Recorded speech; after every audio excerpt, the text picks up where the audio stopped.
ইউসুফ নবী সিংহাসনে আছেন, দায়িত্বশীলরা খানা দেয় লাইনে দাঁড় করায়া। শাহী গেট দিয়া যখন আওলাদে ইয়াকুব যখন 10 ভাই ঢুকছে, ওরা ঢুইকাই খানার লাইনে দাঁড়াইছে, কিন্তু কেউ জানে না কারা। ইউসুফ দেখেই চিনে ফেলছে আমার সেই 10 ভাই। ইউসুফ নবী গোপন রাখছে, পরিচয় দেয় না। এদের ডাইকা পরিচয়হীন ভাবে নিজেকে পরিচয় গোপন রাইখা এরপরে পরিচয় নিল। আপনারা কোথা থেকে আসছেন? কেনান থেকে আসছেন। আপনাদের আব্বার নাম কি? বলে আব্বার নাম ইয়াকুব। বলে আপনাদের আব্বা কেমন আছে? বলে ভালো। অনেক ভালো। তবে একটা ভাই আমাকে হারায় গেছে। তাই নাকি? বলে হ্যাঁ। পরে কয় আমার আব্বা জান ওই ভাইকে হারায়া কানতে কানতে কানতে কানতে অন্ধ হয়ে গেছে। ইউসুফ নবী পারে না, চিল্লায় কান্না করে, কিন্তু কন্ট্রোলে নিয়ে কয় আপনারা কয় ভাই? কয় আমরা 10 ভাই। কার ভাই নেই? কয় এক ভাই তো হারায় গেছে। আর নাই? হ্যাঁ আর একজন আছে, বিনিয়ামিন। কই? সে আব্বার কাছে। দায়িত্বশীলকে গোপনে বলে দিল ইচ্ছা রকম খানা দে, বস্তা ভইরে দিবি, আর ও যে টাকা দিছে ওই টাকাও খানার মধ্যে ঢুকাই দিব, ওরা যেন না দেখে। ইউসুফ নবী বিদায় বেলা বলে দিলেন মেহমানদারি করা চলে যান, খানা তো বেশি দিন থাকবে না, শেষ হইলে আবার আসবেন। তবে একটা শর্ত, ওই ছোট ভাই আপনাদের সাথে নিয়ে আসবেন, না হয় খানা দেওয়া হবে না। ইউসুফের আপন ছোট ভাই বিনিয়ামিন বাড়িতে যাইয়া 10 ভাই প্রশংসা করে, বাবা মিশরে যে আমগো খানা দিছে অর্থমন্ত্রী বড় ভালো মানুষ, আমাদের আলাদা সম্মান দিছে, মেহমানদারি করাইছে। ওরা তো জানে না আমগো ইউসুফ। খানার বস্তা খুইলে দেখে টাকা যা দিছিলাম তাও ফেরত, আরো খুশি। এইবার আব্বা জান আমাদের একটা শর্ত দিছে, আবার খানা আনতে যাইতে বলছে, তবে ছোট ভাইরে না নিলে দিবে না। বাবা বলে একটারে নিয়ে 250, ওইটারও ছাড়ো। ইতিহাস বড় করুন। খানা যখন শেষ হয়ে গেল, এবার বিদায় বেলা বাবার সাথে ওয়াদা দিছে এই ভাইরে আর হারাবো না, দাও। এইবার বিনিয়ামিনের নিয়া 11 ভাই মিশরে রওনা। মিশরে যাইয়া আবার ইউসুফ নবীর সাথে মোলাকাত। ইউসুফ নবী বিনিয়ামিনের পাইয়া পারে না, কলিজাটা ফেটে একটা চিৎকার দেয়, কন্ট্রোলে নিয়া বলে আজ আপনারা আমার রাজপ্রাসাদের মেহমান হবে। সবার জন্য একটা একটা রুম বানাইলো, এক এক রুমে দুই জন করে করে ঘুমাবে। রাতের বেলা শিডিউল করে আপনারা 2 ভাই এক রুমে, আবার 2 ভাই এক রুমে, ঘুরতে ঘুরতে 5 ভাই 10 ভাই 5 রুমে ঢুকে গেল। এখন বাকি রয়েছে 1 ভাই বিনিয়ামিন বাকি। আপনারা যদি কিছু মনে না নেন, এক রুমে কি এই ভাই থাকতে পারে আপনাদের? না, কথা আপনারা অনুমতি দিলে এরে আমার সাথে আজকে রাখি, আমার সাথে ঘুমাবে। এরা তো খুশি। যদি মন্ত্রীর সাথে ঘুমায় তা আমাকে খাওয়ান বেশি পাবো, মোহাব্বত বাড়বে। ওরা বলল ঠিক আছে আলহামদুলিল্লাহ। এবার 10 ভাইরে 5 রুমে দিয়া 40 বছরের বিরহের বেদনা অন্তরে জমা। দীর্ঘ 40 বছর পর্যন্ত ভাই বিনিয়ামিন রে দেখে না, বাবা ইয়াকুবরে দেখে না। ইউসুফ আজকে কি ঘুমাবে? বাইরে রুমের মধ্যে নিয়ে কয়, রে বিনিয়ামিন বল আমার বাবা কেমন আছে?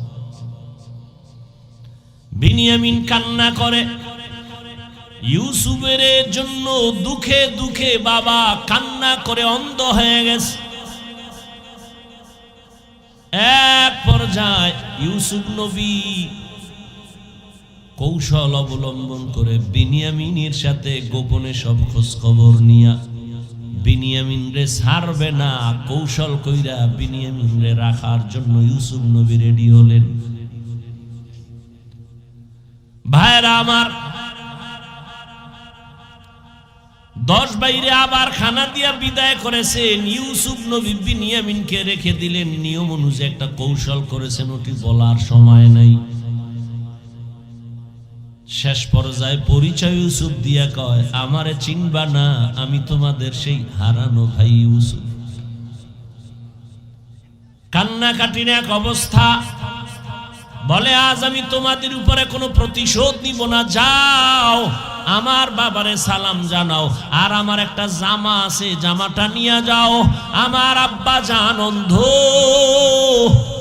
ওই জামাটা আমারে আল্লাহ জান্নাত থেকে পাঠাইছেন, কূপের মধ্যে যে জামা পরছিলাম ওই জামাটা নিয়ে যাও, আর আমার আব্বাজানের চোখের মধ্যে লাগাইলে আব্বাজানের অন্ধ চোখ ভালো হয়ে যাবে। আর আব্বাজান রে সহ আম্মারে নিয়া তোমরা এইবার সব আমার আমন্ত্রণে মেহমান হয়ে এখানে চলে আসবা।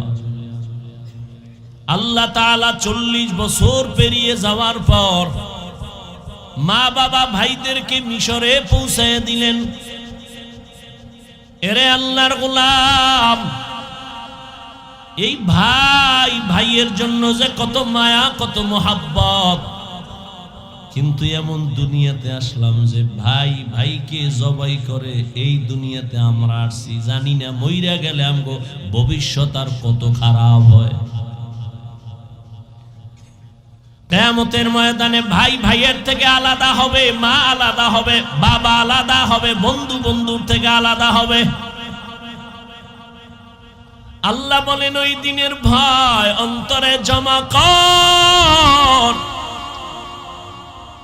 অন্তরে ওই ভয় জমা করিয়া যদি গুনাহ থেকে নিজেরে বাঁচাও, আমি ওয়াদা করলাম তুমি বিনা হিসাবে জান্নাতি। हर के दारत खौफ हकदार दिल मदाम जन्नतुल मावा देहत ও রামাকাম। এখন ভালোবাসে তোমারে হুজুরেরা, মুমিনেরা। আল্লাহর কাছে যদি মর্যাদা বেড়ে যায় তখন তোমাকে ভালোবাসবে বেঈমানেরাও। আরো যদি বিনয়ী হয়ে চলো তাহলে এখন তোমাকে ভালোবাসে শুধু মানুষ, এক পর্যায়ে তোমার ভালোবাসা বেড়ে এমন পর্যায়ে হবে যে সব জঙ্গলের ভিন্ন প্রাণীরাও তোমাকে ভালোবাসবে। এখন তুমি মানুষের বলো বসো বসে, দাঁড়াও দাঁড়ায়। যদি তুমি আল্লাহর মোহাব্বত নিয়ে তাকওয়ার মানদণ্ডে আগাও, তখন আল্লাহ তোমারে এমন ভালোবাসার পাওয়ার দিবে, তখন তুমি জঙ্গলের বাঘেরে যদি বলো বাঘ দাঁড়া দাঁড়ায় যাবে। খাকো বাদো আবো আতিশ বন্দা মানে তু মুর্দা বাহা জিন্দা। বিনয়ী হয়ে চলো, মর্যাদা বাড়াবেন কে? আল্লাহ বলেন কিয়ামতের ময়দান বড় ভয়ঙ্কর ময়দান, আমার আদালতে দাঁড়াইয়া হিসাব দেওয়া লাগবে। সেই ভয় অন্তরে জমা করে দুনিয়ায় যারা নিজেকে গুনাহ থেকে বাঁচাইবা, আমি আল্লাহ তাকে বিনা হিসাবে জান্নাত দান করব।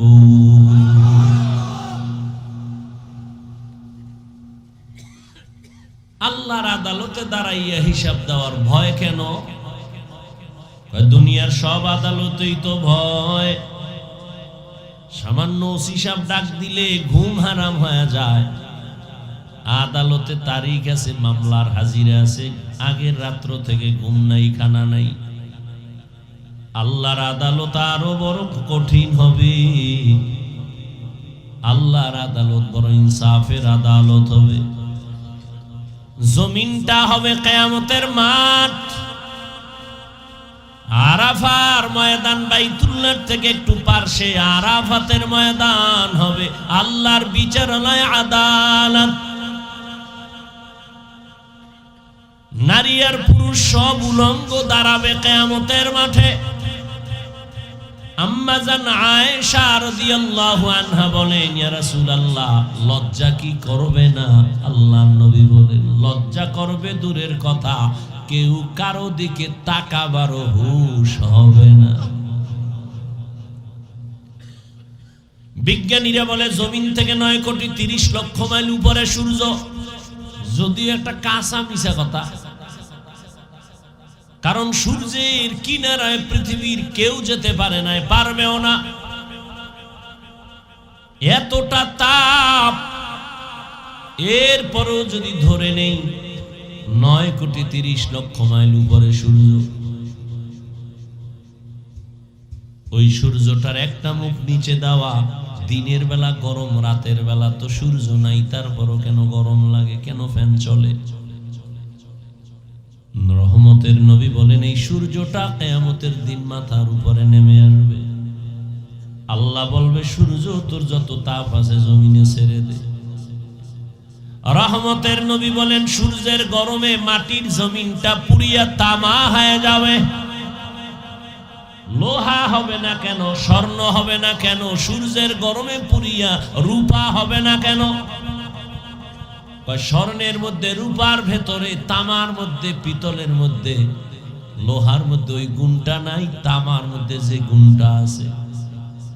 লোহার একটা বড় অংশের এক মাথা গরম হলে ভিন্ন মাথা গরম হবে না, স্বর্ণের এক অংশ গরম হলে ভিন্ন অংশ গরম হবে না। কিন্তু তামা এমন একটা ধাতু, যার যে কোনো একটা অংশ গরম হলে পুরাটাই গরম হয়ে যাবে। অন্যদিকে নবী বলেন, জাহান্নামের আওয়াজ, জাহান্নামের আওয়াজ বলবে, হে আল্লাহ, গুনাহগার গুলো কই, তাড়াতাড়ি আমার পেটে দাও, আমার ক্ষুধা। এদিকে আমার আল্লাহ রাগান্বিত হয়ে আওয়াজ দিবেন, হুঙ্কার দিবেন, লিমানিল মুলকুল ইয়াউম লিল্লাহিল ওয়াহিদিল কাহ্হার। আল্লাহ পাকের রাগান্বিত কুদরতি গর্জনে পুরা হাসরের ময়দানটা থরথর করে কেঁপে উঠবে। কতটা ভয়ঙ্কর যে নবীদের কোনো গুনাহ নাই, আছে? সমস্ত নবীরা, আম্বিয়া কেরাম, নবী রাসূলরা মাসুম, আর সমস্ত সাহাবায়ে কেরাম বলেন মাহফুজ। কোন নবীদের গুনাহ নাই। সেই নবীরাও কান্না শুরু করবেন। আদম নবী কাঁদবেন, মুসা নবী কান্না করবেন, ঈসা নবী কান্না করবেন। উপায় কি হবে আমার? এবার বুঝেন কতটা ভয়ঙ্কর হবে কিয়ামতের ময়দান। ইয়াউমা ইয়াফিরুল মারউ মিন আখিহি ওয়া উম্মিহি ওয়া আবিহি ওয়া সাহিবাতিহি ওয়া বানিহি। কেউ কারো আপন বলে পরিচয় দিবে না।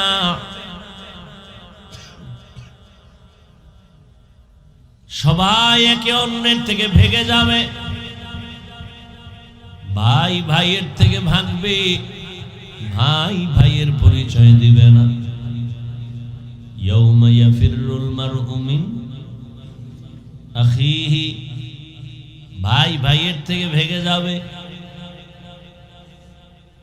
এরপরে কয় মা ভেগে যাবে। এরপরে আল্লাহ বলেন বাবাও ভেগে যাবে। ভাইয়ের কথা আগে আনছেন কেন? মা বাবার কথা পরে আনলেন কেন? কয় দুনিয়াতে ভাই ভাইয়ের জন্য জীবন দেয়, আর কেউ দেয় না। বড় ভাই বাবা বুড়া, মা বুড়া, লেখাপড়া বাদ দিয়া কয় কাজে নেমে গেলাম। যদি আমি লেখাপড়া করি মা বাবার কষ্ট হবে, খরচ দিবে কেমনে? বড় ভাই বড় শিক্ষিত হওয়ার স্বপ্ন বাদ দিয়া মা বাবার খেদমতে চলে গেল কাজ করে। আর কয় আমার ছোট ভাইরে মানুষ বানাই, আমি কাজ করে করে ছোট ভাইয়ের খরচ দিব। ছোট ভাইরে কষ্ট করে করে মানুষ বানাইছে, কিন্তু বহু ছোট ভাই বড় ভাই মানুষ হইতে পারে না, শিক্ষিত না হয় ছোট ভাইরে বানাইছে। ছোট ভাই এখন চাকরি করে, বড় ভাইয়ের খবর নেয় না। নাই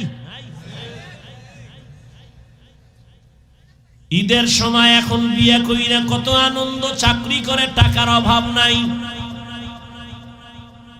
একই জায়গার এক পার্শ্বে বড় ভাইয়ের ছোট একটা ভাঙা ঘর, বড় ভাইয়ের ভাঙা ঘর আর ছোট ভাইয়ের ঘরটা ছাদ দেওয়া বিল্ডিং। ঈদের বাজার লইয়া যখন গোপনে ঘরে আইয়া স্ত্রীরে কয় জামা কাপড় গুলো সন্তানের দাও, তুমি নাও। বড় ভাই তো জানালা দিয়া তাকায় দেখছে ছোট ভাই আসছে, কিন্তু বড় ভাই রে জিগায় না।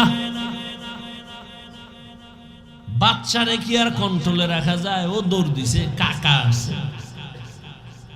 দৌড়াইয়া গিয়ে দেখে ওর চাচতো ভাই নতুন জামা পইরা কত আনন্দ করে। ও একটা দৌড় দিয়া কয়, আব্বু আমারে জামা দিবা কবে?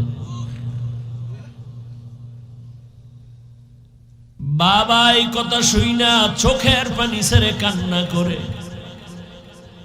আর বুকে জড়ায় কয়, বাবা কাঁদিস না, আল্লাহ যেদিন তৌফিক দিবে সেদিন তোরে জামা কাপড় দিবে। এমন নিমক হারাম বড় বাইরে জিগায় না, কোনো খোঁজ খবর নেয় না, কিন্তু বড় ভাই বাবার সমতুল্য, এত দূরে দূরে রাখে বড় ভাইরে। ছোট ভাই হঠাৎ করে রাতে 3টায় টেলিফোন আসছে। কে তুমি? বলে ভাইয়া আমি তোমার ছোট ভাই। এই রাত্রে কেন ফোন? আমারে চৌরাস্তায় একদল গুন্ডারা আমারে ধরছে। বড় ভাই কাঁচা ঘুমের মধ্যে একটা লাফ দিয়ে দৌড় দিছে, আয় দাঁড়া আমি আসতেছি। বড় ভাই কষ্টের কথা মনে রাখে না, একটা দৌড় দিয়া সামনে গিয়া এভাবে হাত বের করে বুকটা দিয়া কয়, যত মার মারতে চাও আমারে মার, আমার ছোট ভাইয়ের গায়ে হাত দিবি না। কারণ ওর প্রস্রাব আমি গায়ে লাগাইছি, ওর প্রস্রাব আমি গায়ে লাগাই ওরে বড় বানাইছি, না খাইয়া ওরে খাওয়াইছি। আমারে মার, ওরে মারবি না। তাহলে ভাই ভাইয়ের জন্য কতটা আপন আল্লাহ বুঝায় দেয়। কিয়ামতের দিন এত কলিজার আপন ভাইটাও কোনো পরিচয় দিবে না, পালাতে থাকবে। তাহলে মা বাবা তো আরো দূরে। ও আল্লাহর বান্দারা, ইউসুফ আলাইহিস সালাম ভাইদের ষড়যন্ত্রে পড়িয়া বাবার থেকে আলাদা হয়ে গেল। সবাই বাবারে খেলার নাম বইলা ইউসুফ নবীরে নিয়ে গেল। বাবায় ছাড়তে চায় না, কিন্তু কলে কৌশলে আটকাইয়া যখন নিয়ে যায়, ইয়াকুব নবী চোখের পানি ছেড়ে কান্না করে। বাবার চোখের আড়াল থেকে যখন দূরে সরে গেল, 10টা ভাই ইউসুফের বাবার চোখের সামনে কোলে নিছে। যখনই বাবার চোখ আড়াল হয়ে গেছে, তখন মাটিতে ফালায় কয়বার হাইটা যা, কোলে নেওয়া হবে না। নিতে নিতে জঙ্গলের ভেতরে এক ভাই মারে, আর এক ভাইরে কয়বার তুই মার। ওই ভাইদের মধ্যে যিনি বড় তার নাম ইহুদা। বড় ভাই কয়, ওরে মারিস না, ও ছোট মানুষ, ওরে মারিস না। ইউসুফ বড় ভাইয়ের দিকে তাকায় আর কাঁদে। ওরা মারে আর কয়, তোরে এখন মারতেছি, তোর কোন বাবায় ফিরাবে? যখন বড় ভাই বাধা হয়ে দাঁড়ায় গেল, অন্য ভাইরা কয়, তোমারও মারব। ভাই চুপ হয়ে গেছে। কূপের কিনারায় নিয়ে জামা খুলিয়া যখন ইউসুফের রশি দিয়া বাঁধে ভিতরে ফালাবে কূপের মধ্যে, ইউসুফ নবীরে যখন ফালায় অন্ধকার ময়লা পানির ভেতরে, আমার আল্লাহ বরদাস্ত করতে না পেরে বলে, জিবরাইল যাও, আমার ইউসুফের বস্ত্র যেন না খুলে জান্নাতি একটা জামা নিয়ে পরায়া দাও, আর নিচে পাথর দেও, ময়লা পানি যেন ইউসুফের গায়ে স্পর্শ না করে। ইউসুফ পাথরের উপরে দাঁড়ায় যাবে। ওরা রশি দিয়া বেঁধে যখন ভেতরে ছাড়ছে, কিছু দূর যাওয়ার পরে উপর দিয়ে রশি কেটে দিয়েছে। হাম কইরা পইরা পাথরের উপরে ইউসুফ দাঁড়ানো, জান্নাতি জামা পরা, আর আলো তো লাগবে না। ইউসুফ নবীর চেহারায় পুরা অন্ধকার, খুব আলো হয়ে গেছে। শুনিদা গায়ে বুয়াদ মানন্দে দিদা তোরা দিদা ও ইউসুফ শুনিদা। সবাই চলে গেল। কৃত্রিম রক্ত লাগায় বাবারে ধোকা দিছে। আপনারা জানেন, বাবাই তো বুঝে ফেলছে। আল্লাহ স্বপ্ন যুগে আগেই জানায় দিছে এই ষড়যন্ত্র চলে। বাবাই বলে না 10 ভাইয়ের কারণে ষড়যন্ত্র। সবাই আনন্দে আছে। ইউসুফের তো বাগে খেয়ে ফেলছে, কিন্তু ফাঁকে ফাঁকে ফাঁকে ফাঁকে 9 ভাই আর খবর নেয় না। বড় ভাই ফাঁকে ফাঁকে যায়, খবর নেয়। হালকা পাতলা নাস্তা নিয়ে ইউসুফের রশি দিয়ে ভেতরে দেয়। হঠাৎ একদিন আইসে দেখি কূপের মধ্যে ইউসুফ নাই। ওই ব্যবসায়ীরা আইসে রে বালতি নিয়ে পানি উঠাবে, ইউসুফের পায়ে নিয়ে গেছে। কাফেলার মধ্যে নিছে। বড় ভাই পাগলের মতো হয়ে গেল, কই আমার ইউসুফ গেল। অন্য ভাইদের ডাক দিছে, আয় তাড়াতাড়ি, ইউসুফ তো কূপে নাই। মায়া বুঝানোর জন্য ওদের বলছে, কিন্তু ওরা যে ষড়যন্ত্র করবে তাও তো জানছে। বড় ভাইয়ের অন্তরে মায়া। এক পর্যায়ে তো তারে ইউসুফের নিয়ে গেল মিশরে। বিশাল ইতিহাস। আল্লাহ তাআলা একটা সূরাই নাজিল করছেন, সূরা ইউসুফ। মিশরে যখন আল্লাহ পাক ইউসুফ নবীর অর্থমন্ত্রীর দায়িত্ব দিলেন, দুর্ভিক্ষ লেগে গেছে সারা দুনিয়ায়। মিশরের আশেপাশে ইয়াকুব নবীর এলাকায় দুর্ভিক্ষ, খানা নাই, উপবাস। ইয়াকুব নবী কয়, যাও মিশরে, ফ্রি খানা দেয়, যাও তোমরা 9 ভাই, তোমরা 10 জন চলে যাও। যাইয়া তোমরা ওই মিশর থেকে কিছু খানা নিয়ে আসো, আর কিছু টাকা ছিল পুরান টাকা, এটাও নিয়ে যাও। খানা আনতে যায় মিশরে। আল্লাহর কি কুদরত! এই ভয়ের নাম খৌফ, এই ভয়ের নাম খশিয়া, এই ভয়ের নাম তাকওয়া। এই ভয়টা জন্ম লগ্ন থেকে পাওয়া যায় না, এটা অর্জন করা লাগে। এই ভয় বা তাকওয়া কোথায় তুমি পাইবা? বলে লিকুল্লি শাইইন মা'দিনুন ওয়া মা'দিনুত তাকওয়া কুলুবুল আরিফিন। ভালো ভালো জিনিস রাখার গোডাউন আছে, তাকওয়ার গোডাউন হলো আল্লাহর প্রিয় বান্দাদের কলব। আল্লাহর আরিফিন যারা, তাদের কলব হলো তাকওয়ার গোডাউন। তারা নেক নজর দিবে আর তোমার কলবে তাকওয়ার পাওয়ার ঢুকবে। এটাকে বলে তাওয়াজ্জুহ।